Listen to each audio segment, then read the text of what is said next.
Hey everybody, happy summer to you. Yeah, it's nice and hot out here today. Wow. Yeah, it's really neat. Summers don't bother me. Actually, some of my best memories uh, revolve around really super hot days because I was raised in the Tampa Bay area, and we thought it was pretty hot. Summers get hot until we started taking our summer vacations down in the Keys. Further south you get, closer to the equator, the hotter it gets, and that is no lie. I mean, it was like a furnace. And this is somebody who's accustomed to the heat.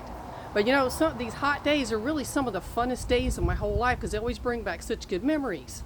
When I was a kid, my Uncle Phil was a huge factor in our lives. And I made a post about him with some pictures and all the really great memories I have of him. And when I got older, he would take us down to the Keys in we would get on a sailboat.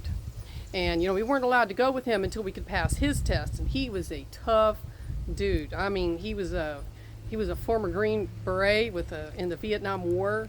He was a master scuba diver, and he was like, I'll be glad to take y'all to the Keys, but you got to pass my test because I'm not going to go talk to any of your parents to let them know that you drowned on my watch. So man, when we had to pass his test, you were a tough gal after that. Tell you.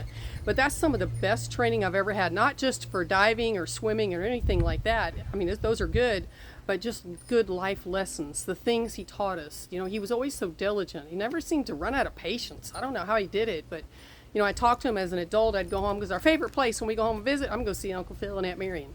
So we'd trot off over to their house, and I was like, Uncle Phil, I'm like, I know we drove you nuts. All these teenagers, you took us off all over the place. We had to driven you crazy. And he's like, honey, I loved every minute of it. And he meant it. He treasured his time with us. And, there's so many fun memories of him. Like we go down the Keys in his old beat up car. His car was so old and beat up. This is a true story. My aunt had parked it in front of a convenience store. Well, a guy had just robbed that store, ran out and jumped in her car to go get away. It made it like 500 feet and broke down. So anyway, this car, before it got that ancient, we would take it down to the Keys and it would tow that boat. I don't know how, but it did. And the gas gauge was broken. And so every now and again, Uncle Phil was like, okay, we got to go see how much gas we have. We pull the car off the side of the road to get a stick it down in the tank, make sure we have enough gas. And if we didn't, we'd stop and get gas. Those are some great memories. Just somebody who's just so much fun and just willing to invest so much in our lives. And, when I go to school and work with the kids, or if I'm at church working with those kids, part of him, and him and Aunt Marianne, the influences they had on us, they extended so much further than just our little hometown. They get to go out to all these other kids because of the time and energy they put into us. So my number one question I would ask you is, did you have somebody in your life like an Uncle Phil and Aunt Marianne? Did you have anybody like that? I hope so. And my next question would be, who are you influencing? Who are you encouraging and empowering?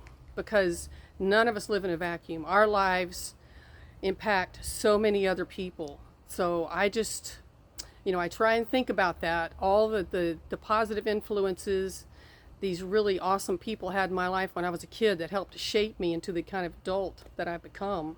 Hope to make them proud. But, I just think about that. What kind of an influence do you have on the next generation or the people that are living in your lives? Are you going to make the world a better place or a worse place? Because everything that we have here, all of our earthly possessions, just like what my Uncle Phil owned. He passed away a few years ago. Everything he owned went to his wife, my Aunt Marianne, or to their kids. And the only thing really left of him that matters are the memories. That's all we become. We live on in somebody's memory. So I hope it's a really good memory.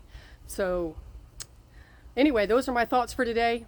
And I hope you give it some deep thought about the way we conduct our lives. I know I have to stop and think, some of the kids we work with, they can be difficult, just like we were. We were a handful. And I always think, well, what would Uncle Phil do? What would Uncle Phil do? And then I know what to do. Because he came from a very genuine heart, and he wanted us to succeed and be happy and to be well-rounded people who loved the world and made it a better place. So anyway, you guys have an awesome day.